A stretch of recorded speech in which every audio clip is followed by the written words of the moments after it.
రేపే అట్ల తద్ది. అట్ల తద్దిని అసలు ఎందుకు జరుపుకుంటాము, ఎవరు జరుపుకుంటారు, అట్ల తద్ది నోము కథ ఏంటో చూద్దాము. మంచి మంచి పాయింట్స్ ఉన్నాయి, ఎవరు స్కిప్ చేయొద్దు. సౌభాగ్యదాయిని అట్ల తద్ది. అట్ల తద్ది ముఖ్యంగా స్త్రీలు జరుపుకునే పండుగ. తదియనే తద్ది అంటారు. ఉండ్రాల తద్దె, అట్ల తద్దె అనేవి అలా వచ్చినవే. ఆశ్వేజ బహుళ తదియ నాడు దీనిని జరుపుకుంటారు. దీనినే ఉయ్యాల పండుగ అని, గోరింటాకు పండుగ అని అంటారు.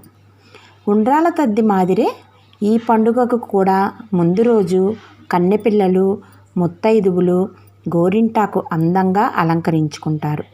మరునాడు వేకువజామునే లేచి తలస్నానం చేసి పూజా మందిరంలో పీఠమును పసుపు కుంకుమతో అలంకరించి దానిపై బియ్యం పోసి చదునుగా చేస్తారు.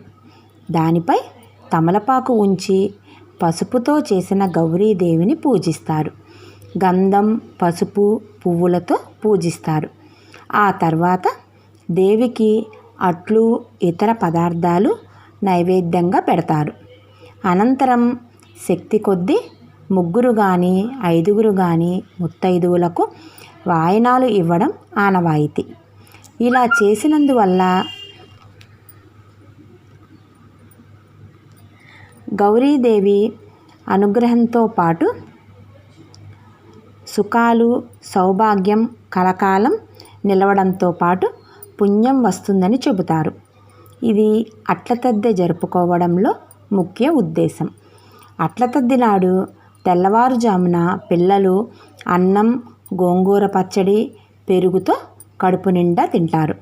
అట్ల తద్దోయ్, ఆరట్లోయ్, ముద్దపప్పోయ్, మూడట్లోయ్ అంటూ పాడుతూ ఇరుగు పొరుగు స్నేహితులందరితో కలిసి ఆటలు ఆడుతారు, ఉయ్యాలలూగుతారు. ఇందులో పెద్దలు కూడా ఉత్సాహంగా పాల్గొంటారు. పెద్దలు మాత్రం పగలంతా ఉపవసించి రాత్రి చంద్రోదయం అయిన తర్వాత మళ్ళీ పూజ చేసి అట్లను గౌరీదేవికి నివేదించి ఆరగిస్తారు. అట్ల తద్ది కథ. అట్ల తద్దికి సంబంధించి ఒక కథ ప్రచారంలో ఉంది. పూర్వం ఒక రాజు కూతురు, మంత్రి కూతురు, సేనాపతి కూతురు, పురోహితుని కూతురు ఎంతో స్నేహంగా కలిసిమెలిసి ఆడుతూ పాడుతూ ఉండేవారు. ఆ రోజు అట్ల తద్ది. రాత్రి చంద్రుడు ఉదయించాక చేసే పూజ కోసం వారు సన్నాహాలు చేసుకుంటున్నారు. పెద్దలంతా రాత్రికి దేవీ పూజ నైవేద్యం కోసం అట్లు వేయడంలో నిమగ్నులయ్యారు. ఇంతలో రాజుగారి కుమార్తె ఆకలితో సొమ్మసిల్లి పడిపోయింది. రాజకుమారుడు తన చెల్లెలి అవస్థ చూసి ఇంద్రజాలం చేశాడు. ఒక అద్దంలో తెల్లని వస్తువు చూపించి, అదిగో చంద్రోదయమైంది, అమ్మ కొంచెం పండ్లు తిని సేద తీరి పూజ చేసుకో అన్నాడు. రాజకుమార్తె అన్నగారి మాట విశ్వసించి ఆహారం సేవించి పూజ చేసుకుంది. అయితే ఈ పూజ నియమం ఏమిటంటే చంద్రోదయం చూసి అప్పుడు షోడశోపచారాలతో ఉమాదేవిని పూజించిన తరువాతే ఆహారం తీసుకోవాలి. అందుకే ఈ వ్రతానికి చంద్రోదయ ఉమావ్రతం అని పేరు వచ్చింది. అయితే రాజకుమారి సోదరుని మాటలు నమ్మి వ్రతభంగం చేసింది. ఇది జరిగిన కొద్ది కాలానికి రాకుమారికి పెళ్ళయింది. కొంతమంది దుష్టుల మోసం వల్ల ఆమెకు ముసలి భర్త లభించాడు. ఆమె ఎంతో బాధపడింది. వ్రతం చేస్తే మంచి భర్త రావాలి కానీ ఇలా ఎందుకు జరిగిందని వాపోయింది. పార్వతీ పరమేశ్వరులను అత్యంత భక్తి శ్రద్ధలతో ప్రార్థించింది. వారు ఆమె సోదరుడు ఆమెపై ప్రేమతో చేసినదంతా చెప్పారు. అయితే మర్నాడు ఆశ్వయుజ బహుళ తదియ అని ఆ రోజు చంద్రోదయ ఉమావ్రతం చేస్తే ఆమె సమస్య తీరుతుందని చెప్పారు. ఆమె యథావిధిగా పూజ చేసి అక్షతలు భర్త మీద చల్లగానే ఆయన యవ్వనవంతుడయ్యాడు. కన్నెపిల్లలు ఈ వ్రతం చేస్తే కోరిన వరుడు లభిస్తాడు. వివాహిత స్త్రీలు ఈ వ్రతం చేస్తే ఉమాదేవి అనుగ్రహానికి పాత్రులై సౌభాగ్యంతో తులతూగుతారు. అసలు అట్ల తద్ది అంతరార్థం.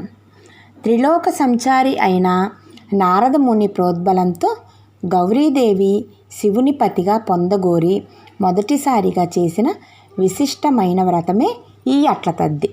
స్త్రీలు సౌభాగ్యం కోసమై చేసుకునే వ్రతం ఇది. చంద్రారాధన వల్ల చంద్రకళల్లో కొలువయ్యున్న శక్తి వ్రతం చేసిన వారికి వస్తుందని, ఆయన అనుగ్రహం చేత స్త్రీ సౌభాగ్యం పెరుగుతుందని, కుటుంబంలో సుఖశాంతులు వర్ధిల్లుతాయని శాస్త్రవచనం. ఈ పండగలో అమ్మవారికి అట్లని నైవేద్యంగా పెట్టడంలో ఒక అంతరార్థం దాగి ఉంది. నవగ్రహాల్లోని కుజుడికి అట్లంటే మహాప్రియం. అట్లను ఆయనకు నైవేద్యంగా పెడితే కుజదోషం పరిహారమై సంసార సుఖంలో ఎటువంటి అడ్డంకులు రావని నమ్మకం. ఋతుచక్రం సరిగా ఉండేలా చేసి కాపాడుతాడు. అందువల్ల గర్భధారణలో ఎటువంటి సమస్యలు ఉండవు. మినపపిండి, బియ్యపు పిండిని కలిపి అట్లను తయారు చేస్తారు. మినువులు రాహువుకు, బియ్యం చంద్రుడికి సంబంధించిన ధాన్యాలు. గర్భదోషాలు తొలగిపోవాలంటే ఈ అట్లనే వాయనంగా ఇవ్వాలి. బియ్యం, మినపప్పు కలిపి చేసిన అట్లను అమ్మవారికి నివేదించడంలో సమస్త గ్రహాలు కూడా శాంతించి జీవితాన్ని సుఖవంతంగా ఉండేటట్లుగా అనుగ్రహిస్తుందని నమ్మకం. అమ్మవారి నైవేద్యం ఆరోగ్యాన్ని, శక్తిని కలిగిస్తుంది. ఆశ్వయుజ బహుళ తదినాడు వచ్చే అట్ల తద్ది స్త్రీలకు ఎంతో శుభప్రదమైనది. పిల్లలు, పెద్దలు అందరికీ ప్రమోదాన్ని కలిగించే పర్వదినం. ఈ రోజున తెల్లవారుజామున మేల్కొని గౌరీదేవి పూజ చేయాలి. చంద్రదర్శనం అనంతరం శుచి అయి తిరిగి గౌరీదేవి పూజ చేసి ఆమెకు 11 అట్లు నైవేద్యంగా పెట్టాలి. తరువాత ముత్తైదువులకు అలంకారం చేసి 11 అట్లు, 11 ఫలాలు వాయనంగా సమర్పించాలి. అట్ల తద్ది నోము కథ చెప్పుకొని శిరస్సుపై అక్షతలు వేసుకోవాలి. అనంతరం భోజనం చేయాలి. 11 రకాల ఫలాలను తినడం, 11 తాంబూలం వేసుకోవడం, 11 ఊయలలు ఊగడం ఈ పండుగలో విశేషం. గౌరీదేవికి నైవేద్యంగా అట్లు పెడతారు కనుకనే ఈ పండుగకు అట్ల తద్దే అని పేరు వచ్చింది. 10 ఏళ్ళు ఈ వ్రతాన్ని నిర్వహించి ఉద్యాపనం చెప్పుకున్న స్త్రీలకు సంసారంలోని సర్వసుఖాలు లభిస్తాయి. సృష్టి, స్థితి, లయలకు కారకులైన బ్రహ్మ, విష్ణు, పరమేశ్వరుల భార్యలు సరస్వతి, లక్ష్మీ, పార్వతులకు నెల పొడవునా ఉత్సాహంగా పూజలు జరిపే మాసం ఆశ్వయుజం. అమ్మవారికి ఆటపాటలంటే ఇష్టం కాబట్టి ఇంకా రజస్వలలు కాని ఆడపిల్లలు ఆడినా పాడినా వాళ్ళంతా అమ్మవారి సేవ చేస్తున్నట్టే అని చెబుతున్నాయి పురాణాలు. అట్ల తది రోజున అనుకూల దాంపత్యం కొరకు పఠించవలసిన అర్ధనారీశ్వర స్తోత్రం మీకు డిస్క్రిప్షన్లో ఇచ్చాను.